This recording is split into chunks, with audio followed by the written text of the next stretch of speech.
निस्बत के भारतीय जनता पार्टी कार्यकर्ताओं के, और वो जलियांवाला बाग की स्मरण कर रहे हैं, क्योंकि इसके पहले देखिए नारायणपुर में भी पुलिस के थानेदार एसपी के साथ किस प्रकार से वो मारपीट किए, कवर्धा में किस प्रकार से किए, भारतीय जनता युवा मोर्चा के प्रदर्शन में किस प्रकार से पुलिस वालों के साथ उन्होंने दुर्व्यवहार किया। तो वो उनका मकसद आवास नहीं था, उनका मकसद ये था कि यहाँ लॉ एंड ऑर्डर की स्थिति खराब हो, और इसलिए जलियांवाला बाग की याद कर रहे हैं।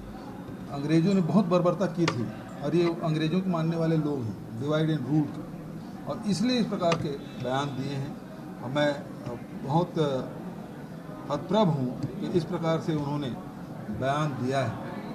आवास के मामले में रमन सिंह जी बार बार ट्वीट करते हैं कि 16 लाख है। मैं आज भी सदन में मैंने कहा कि 16 लाख है तो वो आवेदन दें। आज तक के आप लोगों ने देखा होगा कि जब भी कोई धरना प्रदर्शन होता है तो ज्ञापन दिया जाता है, लेकिन भारतीय जनता पार्टी 16 लाख के आंकड़े हैं, उनके पास आवेदन है तो दीजिए ना, फॉर्म तो भरवाएं आप, वो फॉर्म दो सरकार के पास, हम उसकी वेरिफिकेशन करेंगे, उसकी जांच करेंगे और पात्र हितग्राही को देंगे। और इसीलिए जो आज रवि चौबे जी ने बजट प्रस्तुत किया उसमें 3,200 करोड़ की व्यवस्था की, तो जो 18 लाख जो पात्र हितग्राही थे उसके मकान बनेंगे, वो बजट में प्रावधानित है। लेकिन उसके अतिरिक्त जो नए हितग्राही हैं, यदि जनगणना होता, आर्थिक सर्वेक्षण होता, भारत सरकार ने नहीं कराया और उसके कारण से हमारे गरीब लोग उसका खामियाजा भोग रहे हैं, तो खामियाजा भोग रहे हैं तो इसको मिलना चाहिए कि नहीं मिलना चाहिए। भारतीय जनता पार्टी के साथी मौन है। आज जरूर सदन में पुन्नूलाल मोहल्ले जी ने कहा कि जो सर्वे होगा उसे हम सहमत हैं, क्योंकि उसके अलावा उनके पास कोई रास्ता बचा नहीं। तो दे दीजिए ना, आवेदन दे दीजिए ना, हम लोग उसमें वेरिफिकेशन कर लेंगे। और फॉर्म हम लोग उसको सर्वे करा रहे हैं, जिसमें नए हितग्राही हैं 18 लाख से और अधिक जो होंगे उनको भी क्रमबद्ध ढंग से उनको आवास देंगे। 1 अप्रैल से शुरू कर रहे हैं और उसके लिए भी हम प्रावधानित करेंगे, उनको भी मकान के लिए राशि देंगे। लेकिन जब भारतीय जनता पार्टी सहमत हुई है, प्रधानमंत्री की चिट्ठी लिखे हैं जनगणना के लिए, उन्होंने कुछ नहीं कहा। लेकिन भारतीय जनता पार्टी के एक सदस्य ने कहा, लेकिन उसके नेता प्रतिपक्ष या उसकी पार्टी के अध्यक्ष ने इस मामले में अभी तक के मौन साधा है। मैं उनसे पूछना चाहता हूँ, पुन्नूलाल मोहल्ले ने सहमति दे दी, क्या भारतीय जनता पार्टी के अध्यक्ष आदरणीय अरुण साहू जी पुन्नूलाल मोहल्ले जी के बयान से सहमत हैं? क्या नारायण चंदेल जी उसकी बात से सहमत हैं? तो नेता प्रतिपक्ष हैं हमारे, तो नए सर्वे करा रहे हैं उसमें उसकी सहमति है कि नहीं, और जिस प्रकार से बयान दिए हैं उसकी मैं निंदा करता हूँ। अगर राज्यांश सरकार नहीं दे पा रही है तो पीएम से जाकर मुलाकात कर ले, पीएम राज्यांश भी दे दिए। तो क्यों, सारी योजनाओं को अच्छी बात है। मैं बार बार सदन में इस बात का उल्लेख किया हूँ, विभिन्न योजनाएं जिसमें 90-10 था, 75-25 था, 60-40 था, अब उसको घटा के वो 50-50 कर दी है। तो जितनी योजनाएं हैं, चाहे जल जीवन मिशन का हो, चाहे इंदिरा आवास, प्रधानमंत्री आवास का हो, जितनी योजनाएं हैं, पहले 90-10, 75-25 का होता था, 60-40 का होता था। अभी जितनी सड़कें बन रही है उसमें 100% मिलता था। LWA क्षेत्र में उसमें भी आपने प्रतिशत लगा दी, तो अच्छी बात है। हम तो एक बार नहीं 10 बार चलेंगे, चलिए समय लीजिए, बिल्कुल जाएंगे और पूरा 100% देते हम, हमारे लिए तो अच्छी बात है। उन गरीबों के लिए दूसरी योजना बना लेंगे, हम राशि दे दें। और यदि ऐसा धर्मलाल कौशिक जी कहते हैं, मैं उसको स्वागत करता हूँ। सर ये राहुल गांधी जी के द्वारा जब लंदन में भाषण दिया गया उसको बीजेपी मुद्दा बना रही है, 4 दिनों से संसद में हंगामा हो रहा है। ये तो पहली बार है कि सत्ता पक्ष हंगामा कर रही है। ऐसा लोकसभा में पहली बार देख रहे हैं। विपक्ष पे आरोप लगता था कि विपक्ष सदन नहीं चलने दे रहा है, पहली बार ऐसा हो रहा है कि सत्ता पक्ष सदन नहीं चलने दे रहा है। पहले तो मीडिया में चर्चा होती थी कि दिन में कितना करोड़ रुपया खर्चा होता था, 1 मिनट में कितने करोड़ रुपया, कितने लाख रुपया लगता है, लेकिन आज कोई चर्चा नहीं कर रहे हैं। डिबेट का विषय नहीं है, क्योंकि सत्ता पक्ष इसमें ये, लेकिन सत्ता पक्ष सदन नहीं चलने दे रहा है। इसका मतलब क्या है? इसका मतलब ये है कि जो अडानी के मामले में राहुल जी जो लोकसभा में जो बोले हैं, कितने बार विदेश साथ में गए हैं, कितना पैसा LIC का डूबा है, सेल कंपनियों के बारे में जो सवाल किए हैं उसका जवाब नहीं देना है। और इसलिए राहुल जी का विदेश में जो भाषण है उसको एक मुद्दा बना रहे हैं, जबकि इसके पहले प्रधानमंत्री स्वयं जब विदेश यात्रा में तब उन्होंने कहा कि भारत में जन्म लेना दुर्भाग्य की विषय है। इससे ज़्यादा खराब कोई बयान नहीं हो सकता। यदि हम भारत में जन्म लिए हैं तो हमारा दुर्भाग्य है। मैं ये कहता हूँ कि भारत में जन्म लेना हम सबका सौभाग्य है। और प्रधानमंत्री जी इसके बारे में बोले तो भारतीय जनता पार्टी को उसको पहले अपने प्रधानमंत्री जी से, अपने नेता से पूछना चाहिए, वहाँ सांसदों को।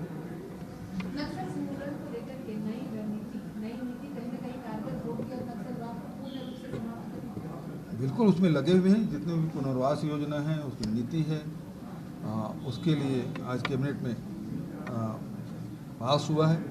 और जो पुरानी जो नीति थी उसमें काफ़ी सुधार किया गया है और उसमें काफ़ी लाभदायक होगा।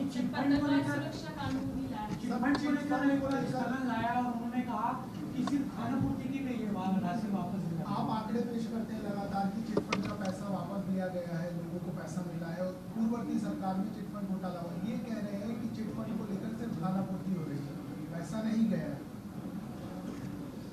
इससे ज़्यादा दुर्भाग्यजनक बात क्या है, क्योंकि उस समय मैं भी सदन में था और स्थगन उन्होंने लाया था,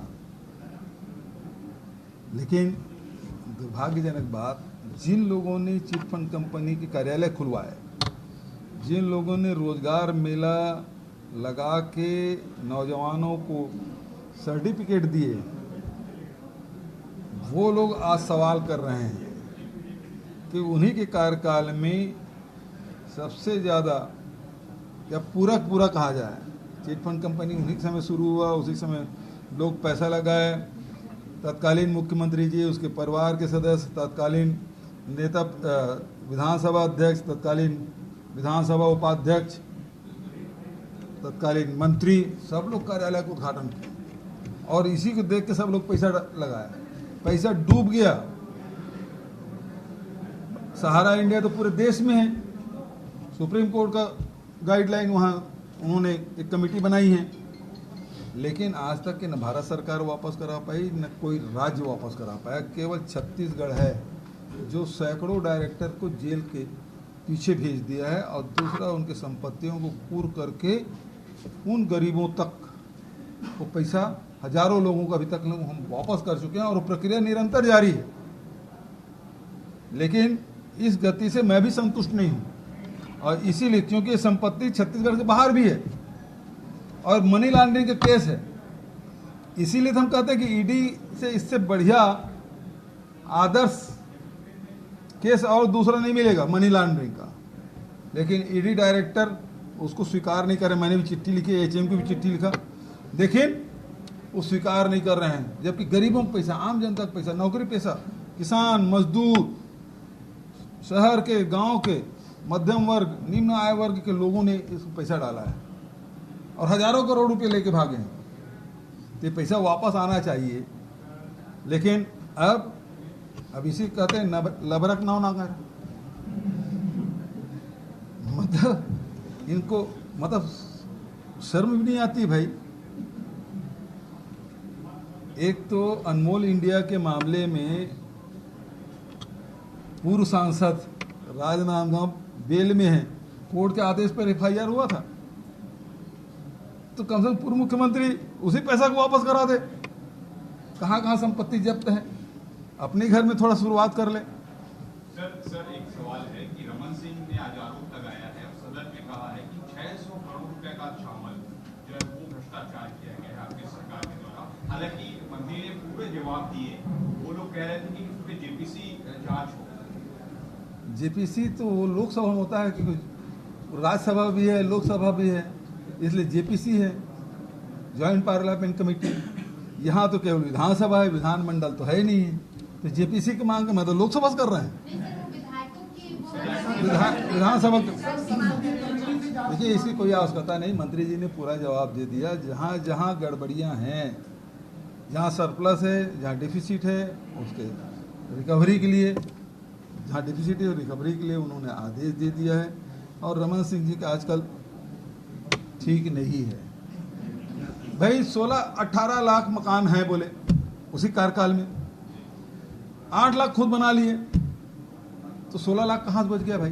कहाँ से आंकड़े आ गए? बार बार मीडिया में बोलते हैं 11 लाख स्वीकृत कर दिए, मतलब 8 लाख के बाद उसमें 3 लाख और स्वीकृत हो गए, तो 11 लाख बचे। 7 लाख, 7 लाख के 3,200 करोड़ रुपए हमने बजट में एलोकेट कर दिया। आज वो प्रस्ताव भी पारित हो गया चौबे जी के विभाग में, तो 7 लाख बचे, उसके लिए हमने पैसा कर दिया। अब 16 लाख कौन सा है? तो वो थोड़ा दिग्भ्रमित हो गए हैं आजकल, उम्र का असर हो गया है। और इस कारण से अब उनको वो नान घोटाला लगता है। जब उसके कार्यकाल में जब नोटों की वर्षा होती थी ऑफिस से, कार्यालय में जो फाइल थे उसमें नोटों की वर्षा होती थी, तो उसको लगता है कि इसी बहाने फिर से कहीं सत्ता में आ जाऊं। तो वो मुंगेरी लाल के हसीन सपने देख रहे हैं, उसकी पार्टी वाले उसको चेहरा नहीं बना रहे हैं। नमस्कार, मैं हूं मानक गुप्ता।